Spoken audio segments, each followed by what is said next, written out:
We are pleased today and honored to have Brother Guy Consolmagno from the Vatican Observatory, who will tell us what we have learned from exploring the solar system, especially in regards to the smaller bodies, the asteroids. Uh, Brother Consolmagno has a wide interest in popularizing the science, and he has a degree, a PhD from MIT. From University of Arizona. He did go to MIT. He started out being a journalism student, I believe, but instead switched to doing science instead of just writing about science. And I think that in itself says a lot, I believe. Uh, he is the author of a recently published book, Brother Astronomer, Adventures of a Vatican Scientist, which you'll find in the bookstores. And last week he was quoted in the Science Journal, I believe. Without taking too much time, I think at this point I'd like to invite Brother Consolmagno to tell us about why the asteroids are interesting and why we spend dollars to explore them. And at the end, I hope we'll have some discussion. Please welcome Brother Consolmagno. Thank you very much. It's great to be in the control room here. This is my first experience with distance learning, so all of you listening to me have probably done this more than I have. I'm fascinated by the asteroid belt, and I'm fascinated by asteroids for a reason that I think will resonate with those of you who are teaching school kids. And that is that, to me, asteroids are kid-sized planets. They're very small bodies which encapsulate in them much of the history of the solar system. And yet they're small enough that we have a chance to be able to understand them. Why are asteroids interesting? And what is it that we have learned from the first probe to actually orbit and land on an asteroid? That's what I'm going to be talking about today. The probe I'm referring to is the Near-Earth Asteroid Rendezvous Mission, or NEAR. And it was launched in 1996, made a flyby of one asteroid called asteroid Matilda, and then an encounter followed by an actual capture into an orbit around the other asteroid that it was going to see, asteroid asteroid Eros. It's fascinating, of course, that it actually arrived at asteroid Eros, Eros being the god of love. It arrived on Valentine's Day of the year 2000. And I'm told this is sheer coincidence, but knowing the people involved in planning the orbits, I have my doubts.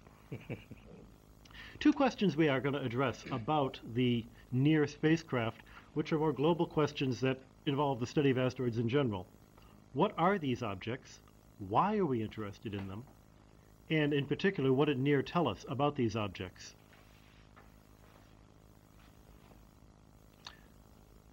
What are near-Earth asteroids? Well, what are asteroids to begin with? Asteroids are considered to be rocky bodies roughly bigger than about 50 meters in size that are orbiting the sun.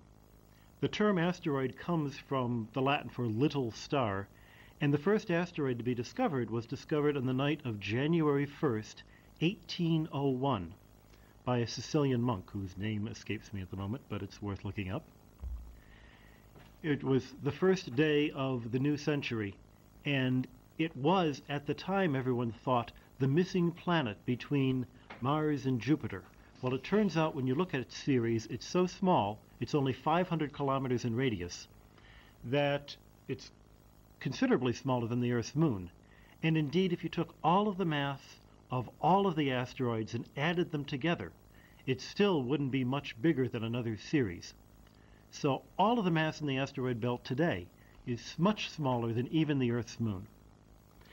And yet you can see in this figure here, there's quite a large region between Mars and Jupiter where one would expect a planet to be found. The fact that there was no planet there is one of the mysteries about the asteroids. And the reason why there's no planet there, the reason why 99% of whatever was in that part of the solar system apparently has disappeared, is to do with this fella here, Jupiter. Jupiter's gravity is strong enough that it has swept most of the material out of the asteroid belt. Its gravity has altered the orbits. Its gravity has caused the small bodies that were there to be so accelerated that in fact they never were able to continue the process of forming themselves into a body, the process that formed the other planets of the solar system. So what we've got in the asteroid belt are fragments of pieces that should have formed a planet but never did. It means in effect that this is the scrap heap in the back of the building site where we can go in and find out what were the raw materials from which the rest of the planets were formed. Most of the asteroids today are still between Mars and Jupiter. But because of Jupiter's effect on pulling and tugging the orbits of these bodies, many of these asteroids are shoved into new orbits which cross the orbit of Mars or even the orbit of Earth.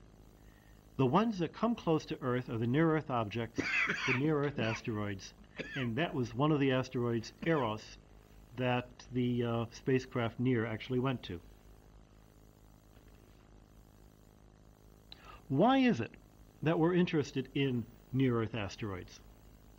First of all, if it's asteroids that have been shoveled out of the asteroid belt, it could also be the fact that meteorites are derived from these asteroids which have been shuffled out of the asteroid belt. Now, what's a meteorite? A meteorite is a rock that has fallen from space into Earth. The actual rocks are seen coming through the sky, making a bright fireball, and if we're lucky, we can actually collect them on the surface of the Earth itself. The few times that we've been able to trace back the orbits by having good films, for instance, cameras set up to record the path of these asteroids, we've been able to trace their orbits back to the asteroid belt. We've been able to trace them into an orbit that's very much like an orbit of a near-Earth asteroid. So if we can actually go to a near-Earth asteroid and confirm that it does look like a typical meteorite, then we have forged one of the solid links that helps us to extrapolate from the rocks we have falling on the ground to the rocks that are in space. And from the rocks that are in space, we can go backwards to trying to figure out what the stuff is that actually made up the planets in general. It's for this scientific reason, for the sheer curiosity of where our planet came from, what we're made out of. That's the real reason why scientists are fascinated in studying the asteroids and the asteroid belt. But there's a more popular reason. If you've been following along in Hollywood movies, you know there were a couple of great movies that came out a few years ago, Armageddon and Deep Impact. Both of them were based on the plot idea that perhaps an asteroid could hit the Earth and threaten to wipe out life. It's not a new idea. People have been worried about comets hitting the Earth for a long time, and it's not a particularly dumb idea. In fact, it really does happen. Things do hit the Earth. Meteorites hit the Earth. Bigger objects hit the Earth to make meteor crater. And we really have solid evidence now that large impacts were responsible for killing off the dinosaurs, for other periods in the history of the Earth where there have been mass extinctions. Understanding how this happens, what they're made out of, and maybe what we can do about it, is a very practical reason to study the asteroid belt. There's a third, and perhaps in the long run, the most important reason of all for studying the asteroid belt, and that's this. In the asteroid belt is enough mineral wealth to take care of all the mineral needs of humanity for the foreseeable millennia. Here I have a picture of Meteor Crater just to remind you that yes, things do go bump in the night and we do have to worry about these sorts of impacts. In this image here, I show Meteor Crater, and at about a radius of 10 kilometers, the fireball that came from the explosion of the meteor as it hit the surface of the Earth and turned all of its kinetic energy into heat, would be enough to wipe out plants and animals to a radius of 10 kilometers. This larger radius out here, about 24 kilometers, is the range at which, even if the fireball doesn't get you, the blast of the shock wave through the air would be enough to knock over buildings, trees, houses, dinosaurs, whatever's in its way. And indeed, up to 40 kilometers away from the impact site of Meteor Crater, you would have winds stronger than a hurricane. Now, Meteor Crater is the kind of meteor that hits the Earth about once every 10,000 years. It's not that rare. It could happen again tomorrow, or it could be another 10,000 years before another one happens. But if it didn't hit in the middle of the uninhabited Arizona desert, if instead it hit at New York City, it would be a rather major catastrophe. Bigger impacts do occur.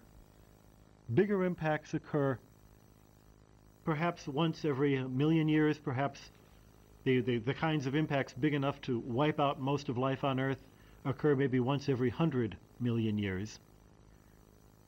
It's not likely to happen tomorrow, but it could happen tomorrow.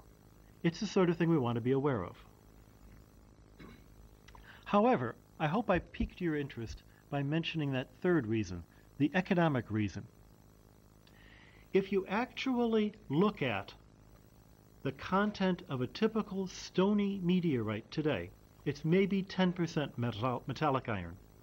If you look at the minerals in that metallic iron, it's mostly iron, but there's also nickel and gold and copper and silver, platinum, tin. Anything that's metallic is wrapped up in the metal that you can find in a typical stony meteorite. Now imagine a near-Earth asteroid that's only 1 kilometer in radius. There are probably 1,000 of them that come very close to the Earth all the time. Any one of these would have enough metals in it that the value of the iron alone would be something like $30 trillion. That's trillion with a T.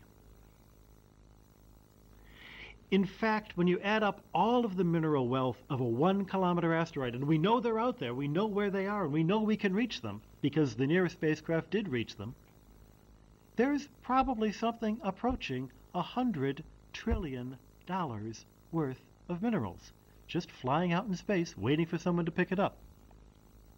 Now, why hasn't someone gone out there?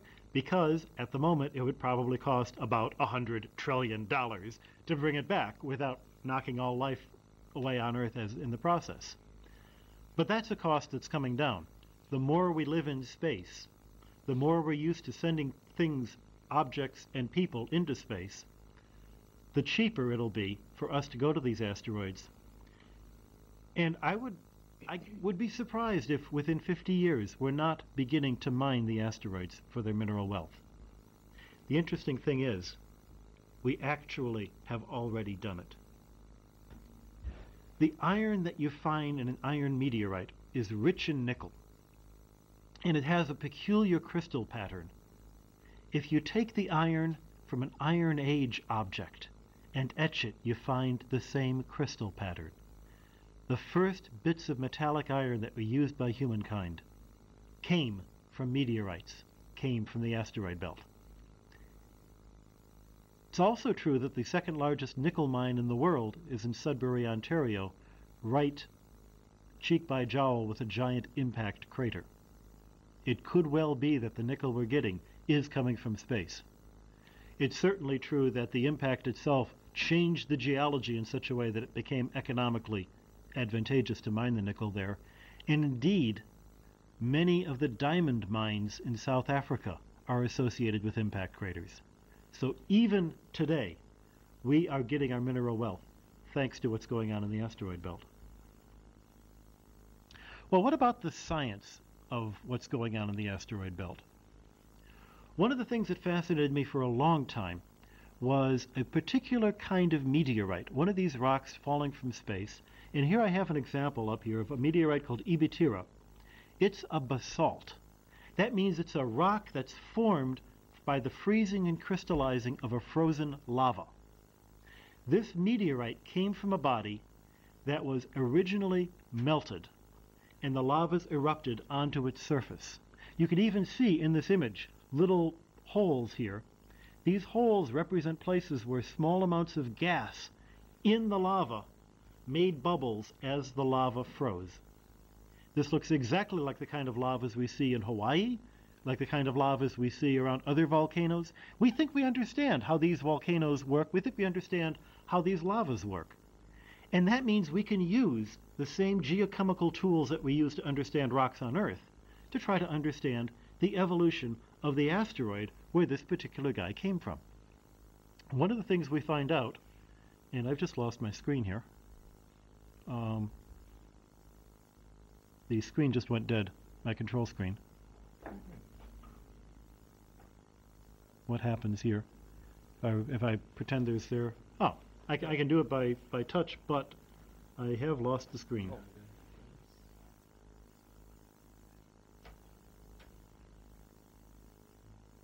Oh. That's curious. Yeah, let's just carry on. I'll carry on, and we'll see what we can do about this. One of the things we found out by studying the asteroids and the meteorites that are basaltic in nature is that the asteroid that melted must have melted 4.5 billion years ago, which is the age of the solar system, and nothing else happened after that. It probably came from a very small body, because the larger the body, the more it can hold its heat, and the more recently it will erupt lavas. So on Earth, there's lavas erupting to this day. On Mars, the lavas erupted until about 1 billion years ago. On the Moon, smaller yet, the lavas stopped erupting 3 billion years ago. And here we've got lavas from a small body where the eruption stopped 4.5 billion years ago. We know that we only see lavas from the surface and not the interior, because by the geochemical modeling we can tell that the interior rocks should look very different, and we've never seen a meteorite that looks like those interior rocks. This tells us that whatever body these meteorites came from, it probably is still out there today. And the one body that is covered with lavas, small enough to have frozen up, but big enough to have actually made the lavas in the first place, and which looks, for all the world, like the source of these meteorites, is the asteroid Vesta. So we actually have, with our geochemical modeling, another way of connecting the rocks that have fallen to Earth with a particular asteroid out in space. However, Vesta is a unique asteroid. It's the only large asteroid that's covered with lava. This is a much more typical asteroid, asteroid Ida, which was imaged by the Galileo spacecraft when it went on its way to Jupiter a few years ago. And as far as we can tell, this is typical of most of the lighter colored asteroids. It's covered with a rock that is not a basalt. It's not a lava. You can tell this in a number of ways. One of them simply by looking at the spectrum in the infrared light. You can sometimes tell what minerals are present by how they reflect light. Lavas reflect light one way. This rock reflects light in a very different way, in a way that's quite consistent with the ordinary light-colored meteorites in our collection. Now, when a meteorite comes plunging through the atmosphere, what happens is that the outer edges get very hot because the friction with the Earth's atmosphere causes the meteorite to vaporize at its edge. And right at the edge there will be a thin crust of glassy material here. But by vaporizing the outside, it also keeps the inside from freezing up, from melting any further. Let's cut here and see if we can fix the screen. So we should probably stop the tape. Pause the tape. Just pause it. It's the bottom. It's the bottom one. The bottom one. And repeat this bit. When a meteorite comes plunging through the atmosphere from space, traveling at about 30 kilometers per second, the friction of the air with the outside of the meteorite causes the rock to actually vaporize. And the vaporized rock goes streaming off behind the meteorite in a beautiful glowing fireball. But what you are seeing left on the meteorite itself is this black glassy fusion crust, which is the molten bit of the meteorite. The amazing thing, though, is that in the process of vaporizing the outer part of the meteorite, the heat is all carried away with the vapor. And that means that the inside of the rock actually stays cool. The same principle was used in the early space program when people were in the Gemini and the Mercury capsules. They had heat shields that would vaporize as the capsule came back into the Earth's atmosphere. And in this way, you prevented the astronauts from becoming crispy critters.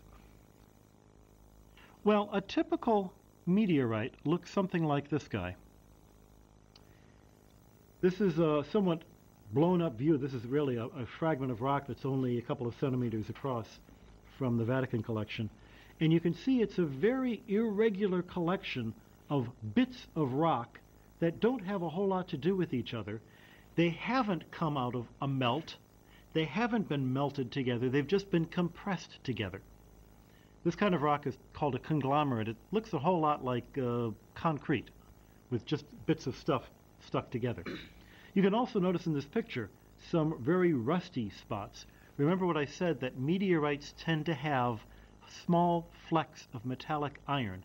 As soon as they hit the warm, moist atmosphere of the Earth, the iron immediately starts to rust. And this is one of the headaches that curators of meteorites have to worry about, is how do you stop the meteorites from rusting away?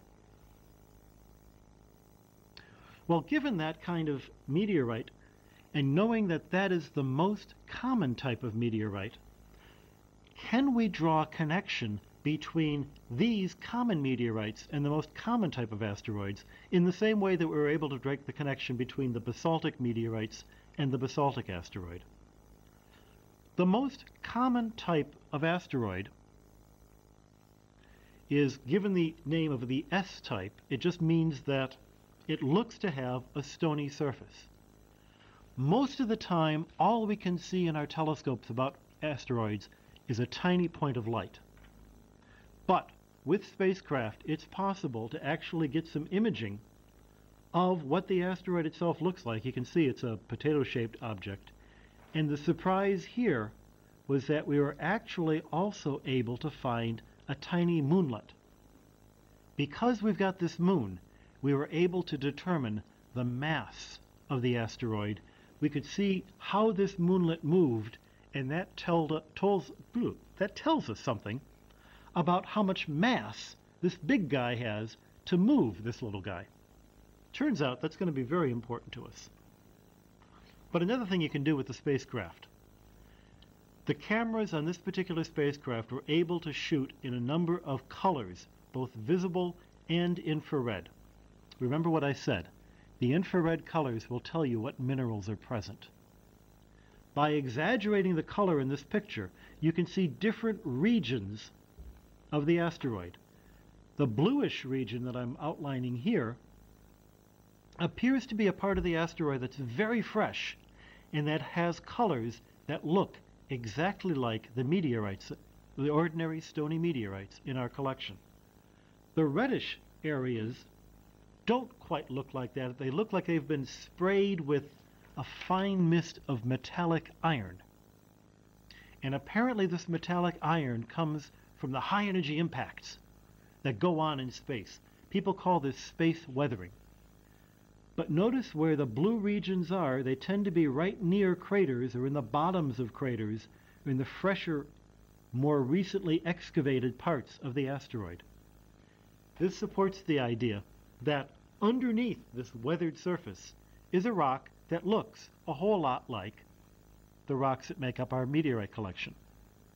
Well, it's nice to have this kind of confirmation that everything we see in this picture is consistent with the idea that the main group of asteroids, the S-type asteroids, provide the most common type of stony meteorites.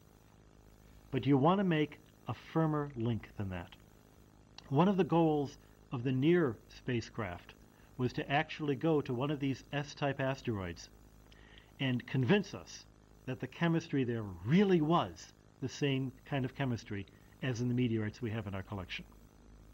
A tricky thing to do. How is it going to do that? One of the things that the NEAR spacecraft brought was a multispectral imager. Imager just means a camera that takes pictures, TV pictures essentially. Multispectral means that it had a number of different filters, so it could look in those specific colors that are most characteristic of different types of minerals. This was probably the most dramatic and easily accessible instrument on the NEAR spacecraft. You can throw the pictures up there and everybody sees what's going on. But there was a much more clever instrument that worked to actually measure the chemical abundances on the surface of the asteroid, this X-ray gamma-ray spectrometer. Now, how can you measure the chemistry of a rock that you're not even touching? The way this instrument worked, it waited for the sun to emit a flare of high-energy particles, which it does on occasion, especially now because this is the time of the solar cycle that you have a lot of auroras, that you have a lot of activity in space.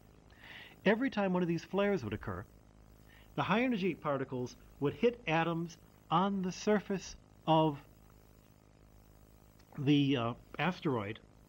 The atoms hitting the surface of the asteroid would, once these atoms had absorbed the radiation from the sun, they would emit specific gamma rays or specific X-rays depending on what material was present. In addition, some of the elements on the surface are naturally radioactive. Potassium is a very radioactive substance. And, well, comparatively speaking, it's 1 part in a million perhaps. But still, radioactive enough that when it emits a radioactive particle and a gamma ray, this detector could pick it up. By orbiting and waiting for these solar flares, we could actually measure the amounts of particular elements on the surface of the asteroid. In this way, you can guess, you can do better than guessing, you can actually work out the chemical composition of the surface of the asteroid. What other gizmos did it have? Along with the multicolored imager I showed before, there was actually a telescope on the spacecraft that measured those colors in the infrared that specifically define one kind of mineral or another. The result of all of these instruments was that Eros does appear to have the same chemical composition as the ordinary meteorites. So that was a great triumph. Even though it was no surprise, it was still very reassuring. In addition, NEAR had a different instrument called the laser rangefinder. The idea was that as the spacecraft is orbiting the body, it will send out a pulse of a laser beam and then time how long it takes for the laser beam to hit the body and get reflected back to the camera. And in this way, you can actually measure the shape of the asteroid to within a meter. That incredibly precise shape allows you to measure where the slopes are, where things are high, where things are low, and better yet, it allows you to measure the volume of the asteroid. So, we've got something in orbit around this asteroid being pulled by its gravity, which tells us the mass of the asteroid, and we've got something which measures the shape of the body that tells us the volume of the asteroid. In order to make sure we know what the mass of the asteroid is, we actually have to see Eros pulling, tugging on the spacecraft, and we do that using something called Doppler tracking. By measuring the way that the very precise radio waves from the spacecraft will change their pitch, going woo, just like you can tell the siren from an ambulance. You can tell when it's coming closer to you or going further away with this Doppler shift. The same principle allows you to measure exactly where the spacecraft is, and this allows you to measure the mass to a very high precision.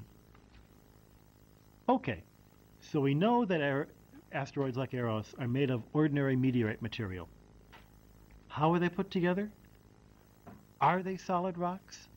Do they have the same materials in them all the way through? as the meteorites, or are we just seeing meteorites on the surface and maybe there's something strange inside? One of the first indications that asteroids are somewhat strange bodies comes from these radar pictures. Every time a near-Earth asteroid gets close enough to Earth that we can bounce a radar beam off it, we're able to get something of the shape of that body. And every near-Earth asteroid we found has had a really strange shape. This one here is probably the most bizarre of all. It is kind of shaped like a lens with bits dug out here and here. The really bizarre and interesting thing about this shape is it's exactly the shape you'd expect for a completely strengthless pile of sand going past the Earth and being pulled out of shape by the Earth's gravity. This was one strong indication that the asteroids may be strengthless piles of rubble. But there's another way that we can measure whether or not asteroids are solid bodies, solid rocks, or piles of dirt, or maybe something in between. And that's to look at the bulk density of the asteroid. Now, anybody who's ever spent time under a Christmas tree on Christmas Eve knows how you measure something using bulk density. You've got the package wrapped up, and you want to know, is what I've got in this box a pair of socks, or is it a CD, or is it a pound of chocolate? The way you do it is you pick it up, you shake it, you try to get a feel for the heft. Intuitively, what you're doing is you're measuring its weight and comparing that to the weight of other things of about the size of that box. Now, to say that something's heavy or something's light doesn't necessarily tell you anything, because a big guy could be heavy, a small guy could be light, and yet they're made out of the same stuff. It's how much stuff you've got packed into the box that determines the density. Bulk density is the mass of the planet divided by the volume of the planet. And if you can tell the bulk density of a planet, you can compare that against the bulk density of the things you think went into making up the planet to try to find out, is there something hidden inside the planet we don't know about? For instance, we know the bulk density of planet Earth. It's about 5.5 times the density of water. But the rocks at the surface are only about 2 times the density of water. 2 grams per cubic centimeter. This is strong evidence that there is something denser than ordinary rock at the center of the Earth. And further measurements confirm the idea that in fact there's an iron core at the center of the Earth that helps pump up our density. Same principle holds true for the asteroids. You've got to know the mass, you've got to know the volume, and then you can get the density. How do you get the mass of an asteroid? Well, if you've got a spacecraft going around the asteroid, like we had for Eros, like we had for Matilda, which is the other asteroid that the near spacecraft went past, or Phobos and Deimos, which are the 2 moons of Mars, but are probably captured asteroids.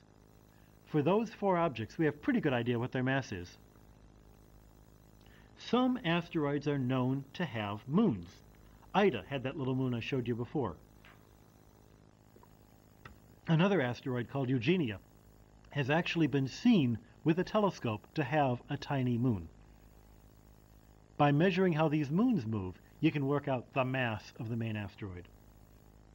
A third way, which is pretty tricky, is to try to calculate how these asteroids, which are awfully small, are actually changing the orbits of other asteroids, or even changing the orbits of the planets. One of the things that the guys at the Jet Propulsion Laboratory do is send spacecraft to Mars. If you're going to send something to Mars, you better know where Mars is. And you have to know where Mars is to within a kilometer in order to actually put down the spacecraft exactly where you want to put it. That kind of precision is possible because we've got things on Mars sending back radio waves. We can use that Doppler trick to really track Mars well. As a result, we've been able to trace the orbit of Mars to within a kilometer, and we can see how some of the bigger asteroids, like Vesta, like Ceres, actually pull on Mars.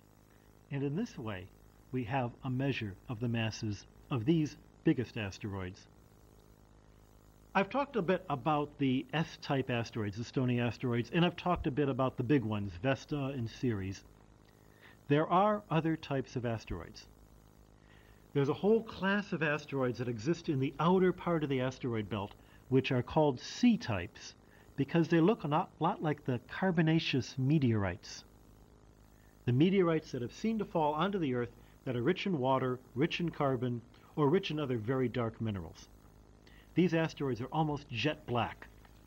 This coat I'm wearing, this shirt I'm wearing, is about as black as the asteroids, and about as black as some of those meteorites.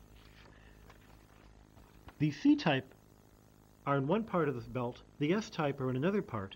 If you average the mass of those two, you can come up with an average guess for the mass of the S's in general and the C's in general. It's just a guess, but it's a pretty good guess. Well, the mass is one thing. Finding the volume is another trick. If they were just balls, life would be easy. We know how to find the volume of a sphere, 4/3 pi r cubed. But most of these asteroids, as we've seen, are not spherical. The laser rangefinder on the NEAR spacecraft gave us a good volume for Eros, but that's the only one we've got that for. In some cases, we've got spacecraft images, and that works. But spacecraft images had better show you the entire asteroid. If you've only seen one side, you don't know if there's something big sticking out the other end, or maybe a big hole there. And that's a problem with Matilda. We really only have good images for one side of Matilda.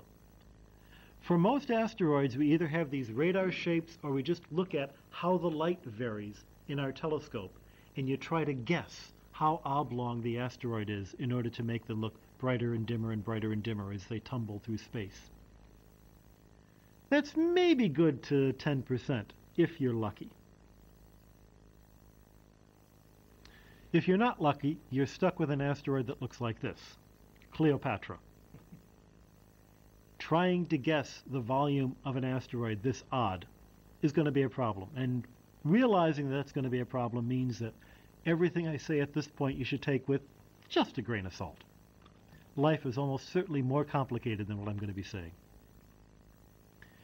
Given what we know of the different asteroids, this is our best guess for their bulk densities. Ceres is the largest asteroid, and it has a density of about twice water.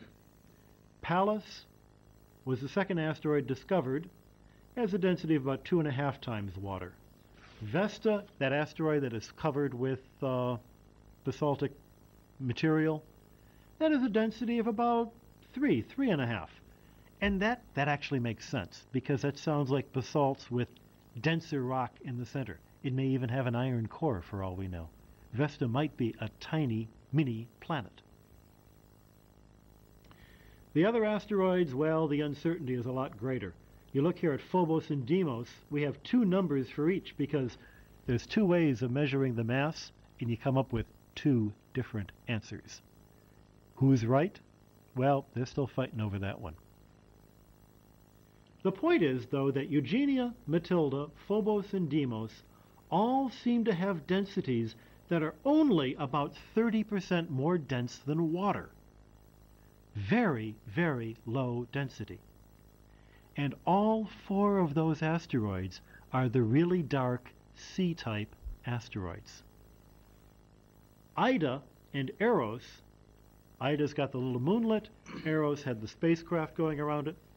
Those are the 2 S-type asteroids, and they have a much higher density, a density of about 2.6, 2.8. In fact, since this figure was made, the density of Eros has been narrowed down even better, because the spacecraft was in orbit for a year and we've really got a much better feel. The density is almost exactly 2.7 grams per cubic centimeter, right about where I've got my pointer here. Well, we've got 2 types of asteroids. We've got 2 types of densities.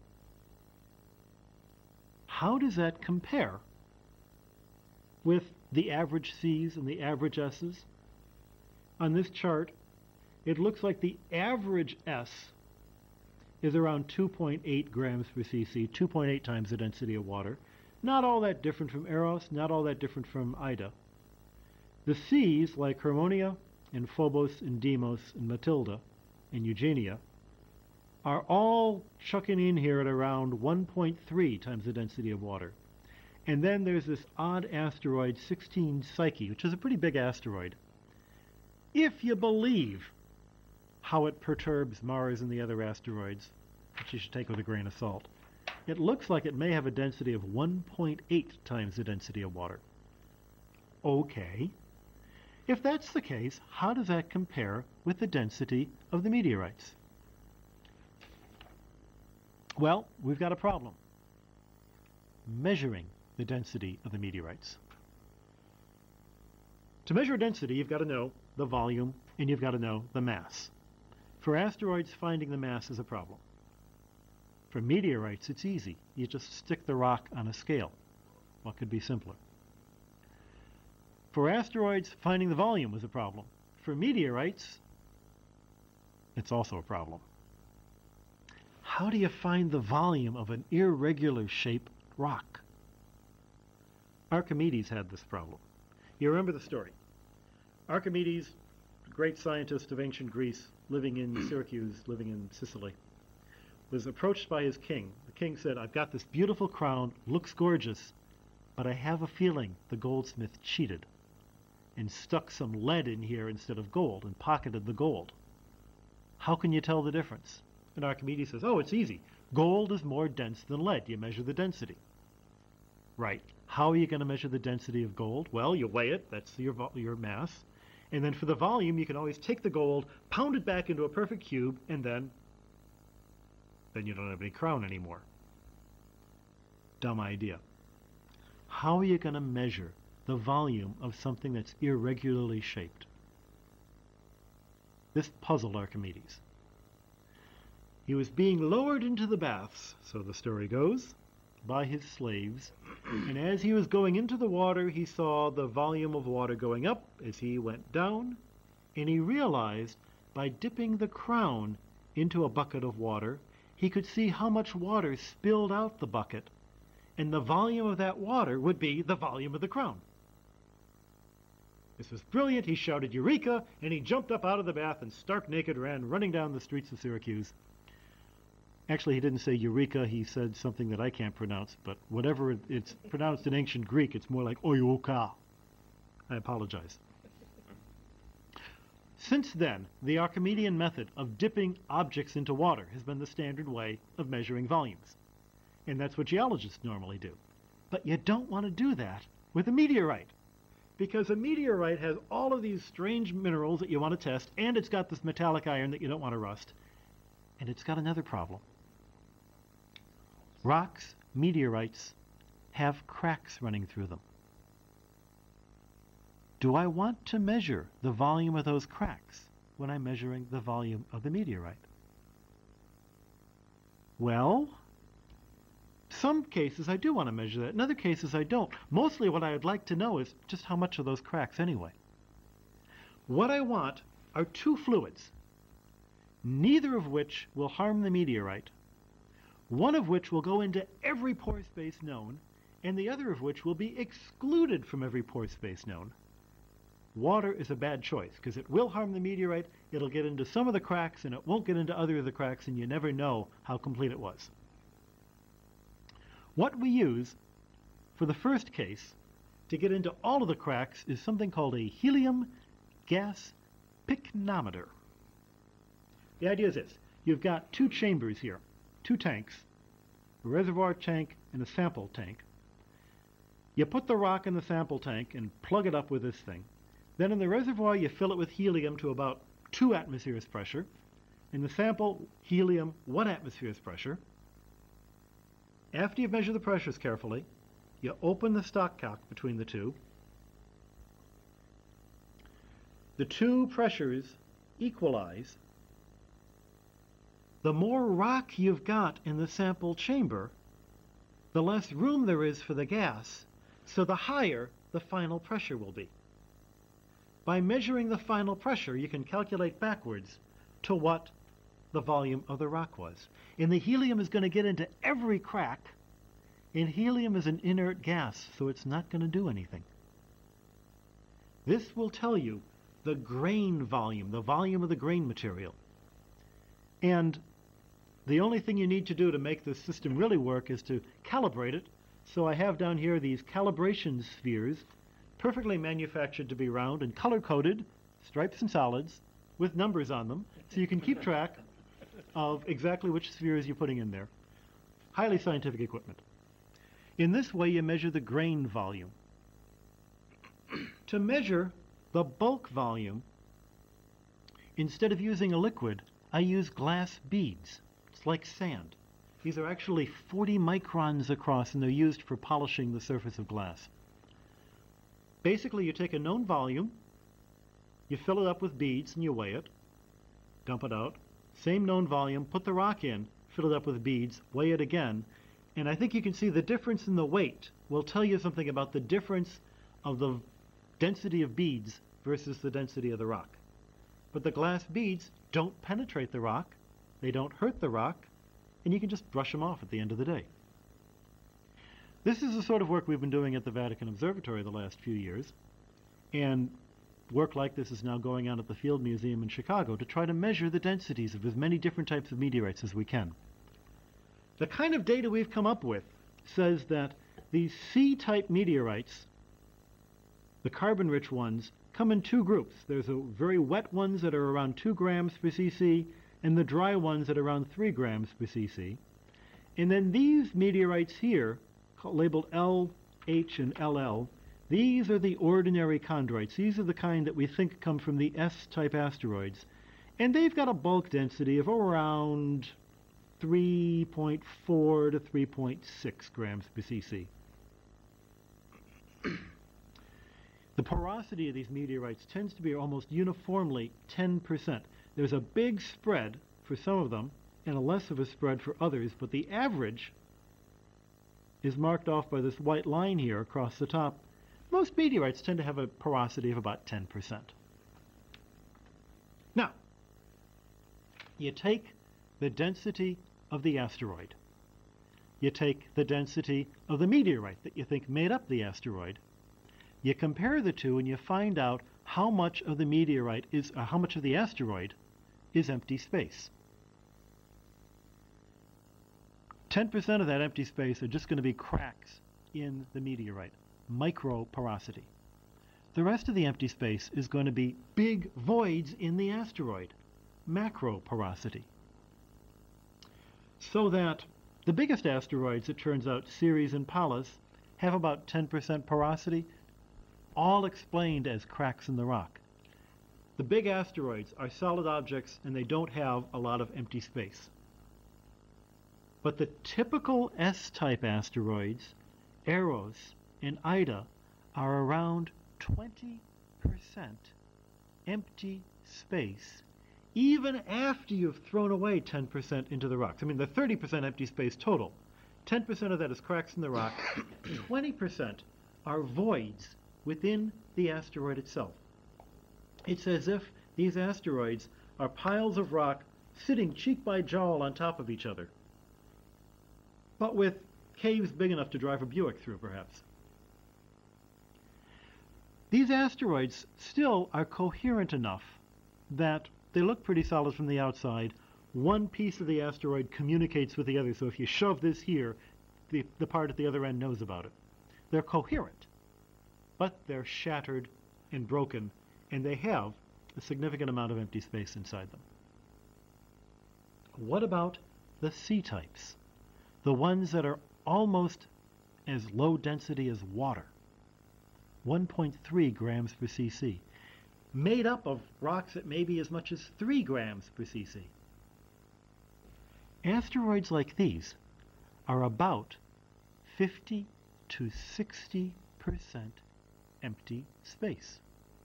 Even given 10 or 20% of that being cracks in the rock, you're still talking about a body that's as much empty space as it is rock.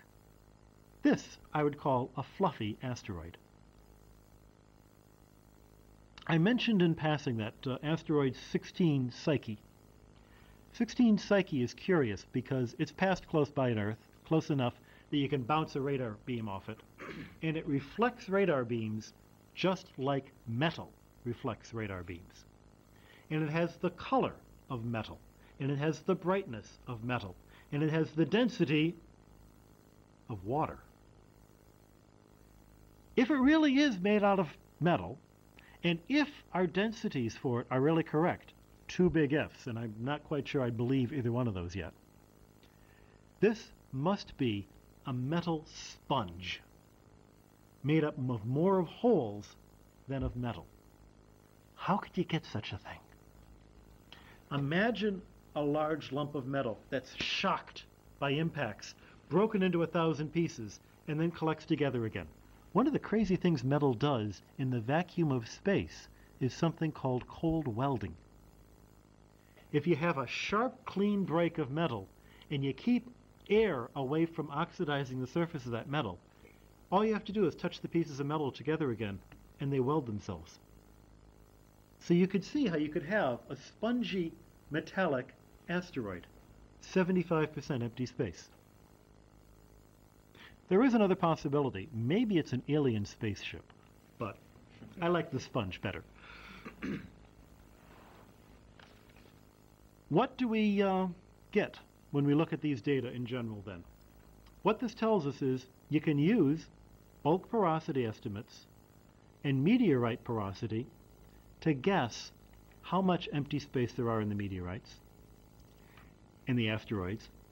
And we know that on terrestrial rocks, about 30% porosity is where you stop having a coherent rock like a sandstone and you start having an incoherent pile of sand. And apparently this is also true in the asteroid belt. The S-types seem to be coherent even though they're loose, and the C-types seem to be very fluffy. The largest asteroids, of course, are coherent bodies just because their own gravity can pull them together. And I have a few pictures here which emphasize this. Over here we've got the ordinary chondrite densities, and over here are the asteroids made from the ordinary chondrites. Here we've got the carbonaceous meteorite densities. Here we've got the carbonaceous asteroids. Interesting question then is, we do have some images of these asteroids.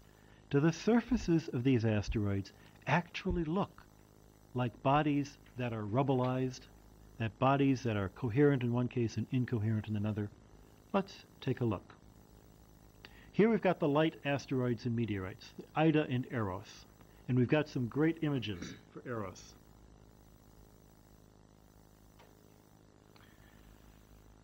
Here's some of the things that NEAR has seen.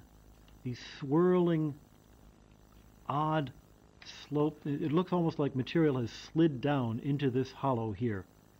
It looks like there are cracks running across large parts of Eros, and even it's been suggested that this large feature streaking along here might be evidence that Eros was at one point slightly twisted. It's a body that's loose enough that you can twist, but coherent enough that it will leave evidence that the rock over here knows that the rock over here has moved. Exactly consistent with what we expect to see. Taking a little bit of a closer look at Eros, you can see in some of the craters that they're not only round, but there are some of them that have shapes that show that whatever forces made the craters also responded to stresses in the material itself. There is some cohesion to this body. You can see internal cracks here, material that's sprayed out here, and this little boulder in the bottom of the crater, which I find cute. Eros itself does look like a body that is loose but still coherent. A body where one side of the asteroid is well aware of what's going on the other side.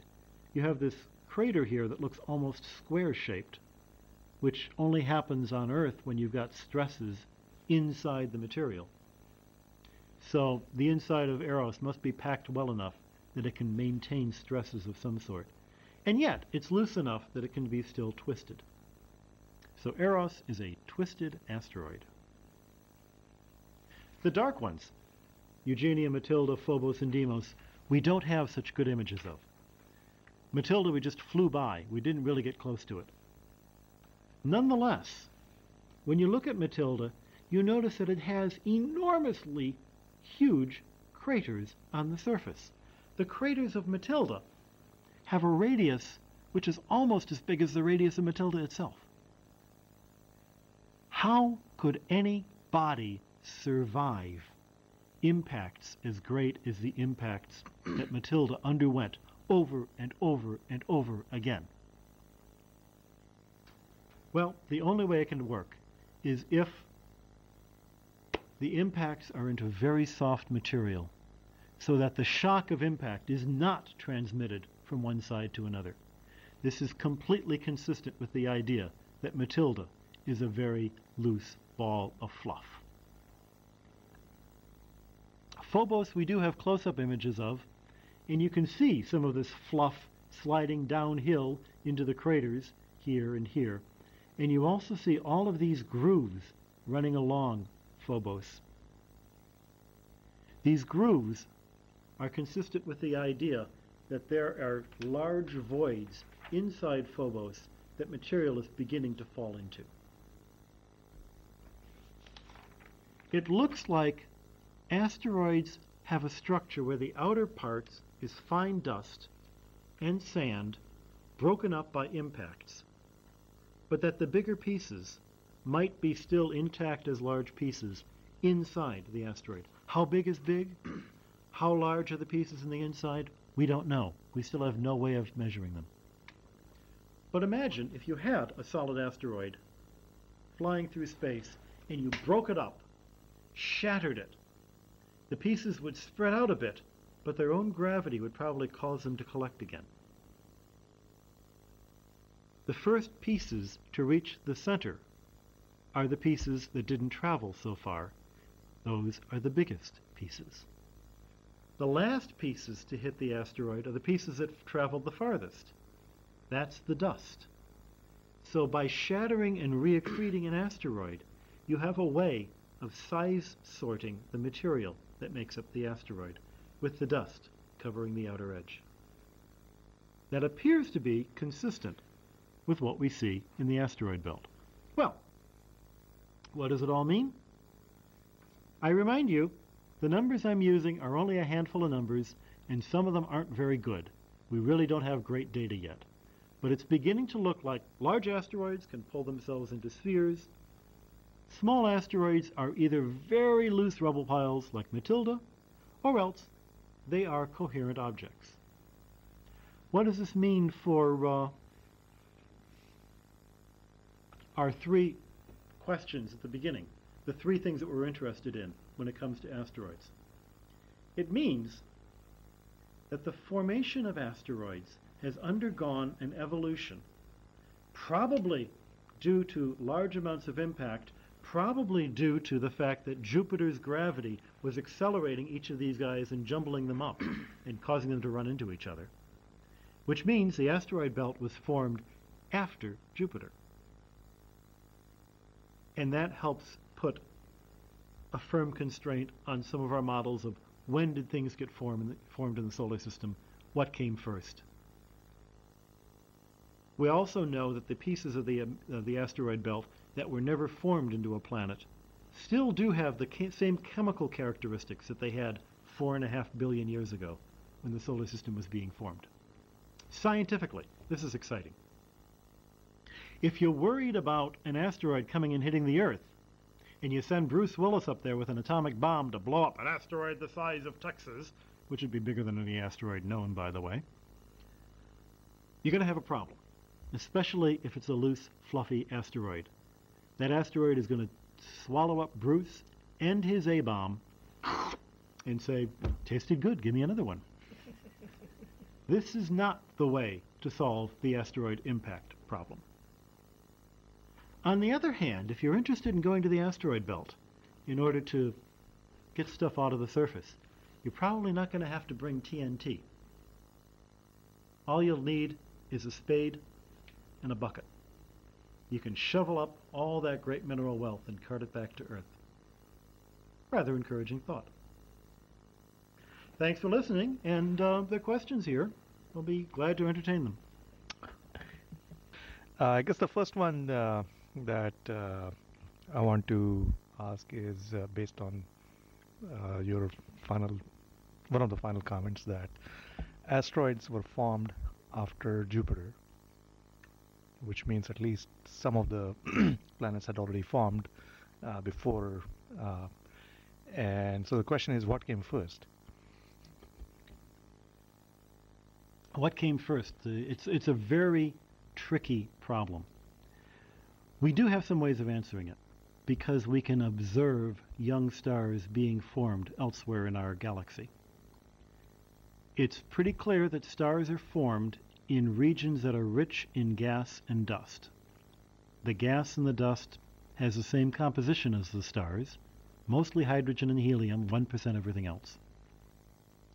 And in ways that people are still arguing about, the gas eventually collapses into an ever-growing ball, but it's got a little bit of spin. And as a result of that spin, it twists itself into a disk, sort of like a frisbee disk. The sun's forming at the center, and you've got this disk of gas going to the outside. Out of that, solid materials are forming in a chemical equilibrium between the gas and the solid. Apparently, at this time, Jupiter and the other gas giant planets have to form because they've got to get their gas from this solar nebula gas. And it looks like the terrestrial planets probably are not forming yet. So I guess in the chicken and egg problem, Jupiter forms first. Solid materials are also forming. Now the confusion comes in this, that when we look at the meteorites, some meteorites have extinct radioactive elements in them, which appear to have been injected into the solar system early in its history. Either. Some meteorites were formed early on when these extinct radioactive nuclides were still alive, and other meteorites that don't show evidence of them were formed later, which means there's about a 5 million year gap between the formation of meteorites. Or the injection of these extinct nuclear, these radioactive materials occurred only in a certain spot in the solar system or only at a certain time in the solar system. And we're not quite sure which is true. Could be both are true. So there's a lot of the timing of when different things happen in the solar nebula that's still unclear. But certain broad outlines. We've got a gas cloud, we've got gas giants forming, and then somehow the gas is blown away, probably by the igniting of the star in the center. I don't know if there are other questions, but my list is just growing here. Let's see. I guess my next question has to do with comets. Mm-hmm. Are comets dramatically different from asteroids? I mean, if we leave the issue of the tail of the comets. In other words, is there any similarity between comets and asteroids? I'm tempted to give you my favorite answer, which is, that's easy. The answer is, we don't know. It's a great question. One of the suggestions has been that you have these fluffy, dark type asteroids. Maybe they didn't start out being fluffy. Maybe the empty space between the fluff was actually ice. And these are extinct comet nuclei. We have seen a couple of asteroids, or at least objects we thought were asteroids, and then lo and behold, they start emitting a tail again, and they're a comet. Then what do you do with them? Probably the same process that formed the asteroids formed the comets, only the comets were formed in a region where it was colder and there was more ices. How this affects the chemistry of the rocky part of the comet, we're still not sure of. We don't know that much about the chemistry of the rocky part. The one thing we've been able to detect is by looking at that infrared light, you can tell there's a mineral called olivine present, which is also present in the meteorites. But beyond that, there is no meteorite in our collection that we're convinced comes from a comet. A lot of people have argued that these gas, water-rich, carbonaceous meteorites come from comets. Other people have argued opposite. So we just don't know yet. Great question, though. I guess. Other questions? I guess one over your head. Yeah, in that same line, what is the proportion of carbonaceous versus like C-type versus S-type, carbonaceous versus stony meteorites in the collection, in the asteroid belt, and how would that relate to the original formation of them? What I was thinking was, is there a chance that this material was piling up together, and then when Jupiter got big enough by accumulation of gases, did it generate enough pull to separate it out, apart something that was already forming? So to answer the first question, there's actually probably more C-types than S-types, but they tend to be found further out in the asteroid belt, in the colder part of the asteroid belt, closer to Jupiter. And the S-types tend to be closer in. One of the reasons why we don't think the asteroid belt was caused by the pulling apart of some object is that the chemical differences between the different types of meteorites is so extreme that it's hard to believe they could have been in the same body. Some meteorites have a lot of oxygen, other meteorites have metallic iron, that's how little oxygen they've got. Some meteorites have oxygen isotopes that are enriched in oxygen-16, a particular kind of oxygen that's exactly 8 protons and 8 neutrons. And other meteorites have oxygen with a very different isotopic composition. So it looks like they came out of different pots and were never mixed together. Yeah. You spoke about the C-type asteroids and the S-type asteroids. Are there other types? And I guess the question is, you mentioned that the C-types asteroids are in one belt and the S-types are in another belt. Why is the obvious question. And how do we know that there aren't other types? Well, there are other types. And in fact, what I'm referring to as C-types actually have been subdivided into half a dozen different categories, depending on the exact color. I should more generally be talking about dark asteroids, and there's half a dozen different varieties of them. The S-types have been divided into about 7 or 8 different categories, depending on the mineralogy that's present there. In addition, you've got the Vesta types that are basaltic.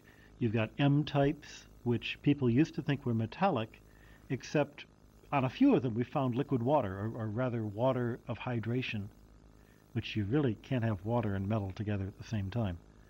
So there's a lot we don't know about the asteroid belt. But the majority of them can roughly be divided into these 2 groups. They overlap. Not all the S's are close to us, not all the C's are far away. That's more of a general trend.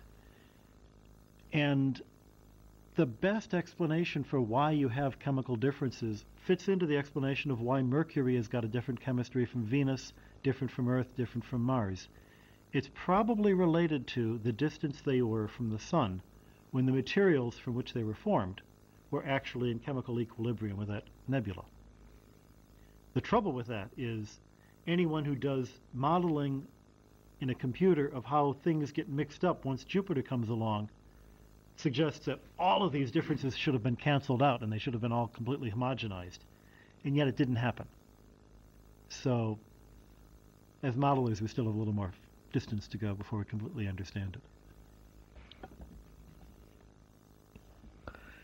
According to the Rhodes Center, the planetarium in New York, Pluto is not a planet, and astronomers, or the astrophysicists there, I should say, not the astronomers, claim that it is an asteroid. Is it an asteroid? And if so, why do we still call it a planet? Ah, you're asking me a religious question. How appropriate. I thought we'll get to that. I could make a snide comment about astrophysicists discussing planets and me trying to discuss astrophysics. They have a valid point. But I think the people who call Pluto a planet have a more valid point. It's easy to say, oh, it's just words because we're actually interested in objects, and what you call it a planet or not really doesn't matter one way or another. But that's not true, because the way you think of an object changes the way you approach studying that object. They discovered this in biology years ago, when the first thing you do is try to classify the different flora and fauna. And if you get a classification wrong, you can go for years misunderstanding what's going on inside that object. To me, a planet is a body big enough to make itself a sphere by its own self-gravity, big enough to evolve, but more than that, a planet to me is an object that has grown in a way different from these asteroids. The majority of these asteroids have been shattered and reaccreted and never completely homogenized, and they're all odd lumps. Pluto is clearly round. Even Ceres, the biggest asteroid, is not as round as you'd like. It's a kind of a lumpy sphere because it's not big enough. And I think the way that Ceres was formed is sufficiently different from the way that Pluto was formed that it makes a difference. Of course, Pluto could be an escaped moon, in which case we're both wrong. I think, however, the easiest way to consider it now is that it is a planet, and yet it is something which shares a lot of characteristics with asteroids and with that large class of objects we haven't even gotten into that are out beyond Pluto and Neptune called the Kuiper belt, which are objects of a few hundred kilometers radius that may be the source of many of our comets. So it's a transitional object, but I'd still put it on the transition side of being a planet. Your mileage may vary.